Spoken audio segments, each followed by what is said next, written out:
السلام علیکم، صراط مستقیم چینل میں آپ سب کو میں خوش آمدید کہتا ہوں۔ ریال ریٹ شروع کرنے سے پہلے آپ حضرات کو میں بتاتا چلوں کہ سعودی عرب میں جتنے بھی بینک ہیں 750 ریال سے زائد اگر آپ رقم اپنے ملکوں میں بھیجیں گے تو یہ اس پہ کوئی چارجز نہیں لیتے ہیں۔ اس سے کم اگر آپ پیسے بھیجیں گے تو یہ اس پہ اپنی جو بھی فیس ہے وہ لازمی لیں گے، لہٰذا بہتر ہے کہ 750 ریال ہی آپ اپنے ملکوں میں ٹرانسفر کرنے کو فوقیت دیں۔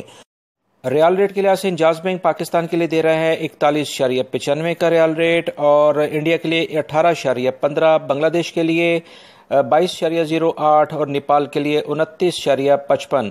فوری بینک پاکستان کے لیے 42.25، انڈیا کے لیے 18.16، بنگلہ دیش کے لیے 22.15 اور نیپال کے لیے 29.46۔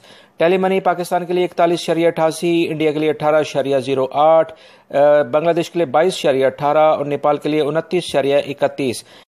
این سی بی کوئک پے پاکستان کے لیے 41.23، انڈیا کے لیے 17.83، بنگلہ دیش کے لیے 21.60 اور نیپال کے لیے 28.58 کا ریال ریٹ دے رہے ہیں۔ تحویل الراجی پاکستان کے لیے 41.87، انڈیا کے لیے 18.12، بنگلہ دیش کے لیے 22.14 اور نیپال کے لیے 29.20 کا ریال ریٹ دے رہے ہیں۔ میری اس ویڈیو کو لائک کرنے کے ساتھ اپنے دوسرے دوستوں سے بھی شیئر کریے گا۔ السلام علیکم۔